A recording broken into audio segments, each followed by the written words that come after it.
Stepping into the ring on my left, the sensational middleweight champion of the world, the Bronx Bull, Jake Lamotta.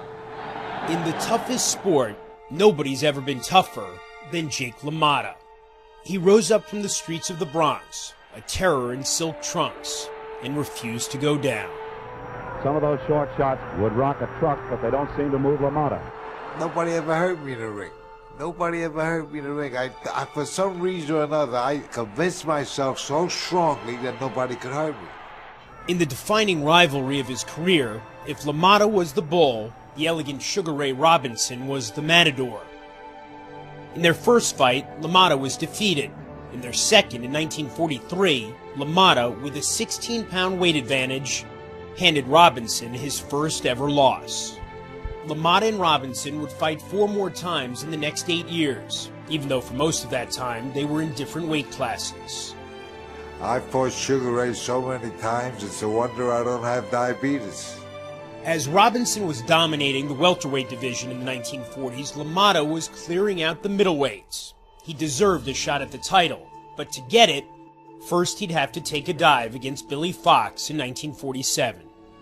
They came to my brother with a proposition that if I lost the fight, I would be guaranteed a shot for the title.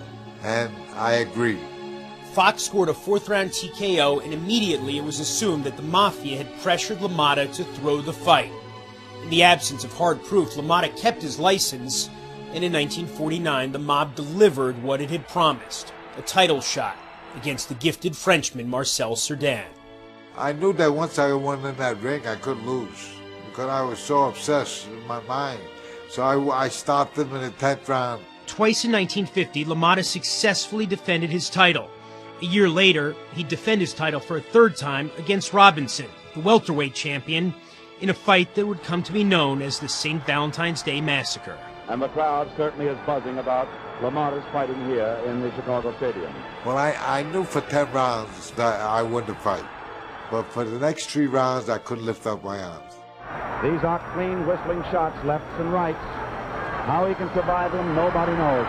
The fight is going to be stopped on... The winner by a technical knockout, the new world middleweight boxing champion, Sugar Ray Robinson. Let me put it this way. In the 6 fights we had, he never had me down. Never had me down, but I had him down in 3 different fights.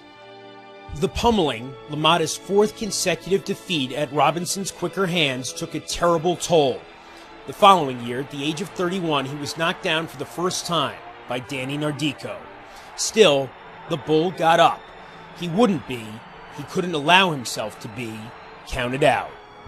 I can't explain what the public feels. I guess the public feels that the fighter himself is the underdog. They hope that something good happens to him. The world roots for the underdog, the people that has it tough, to survive.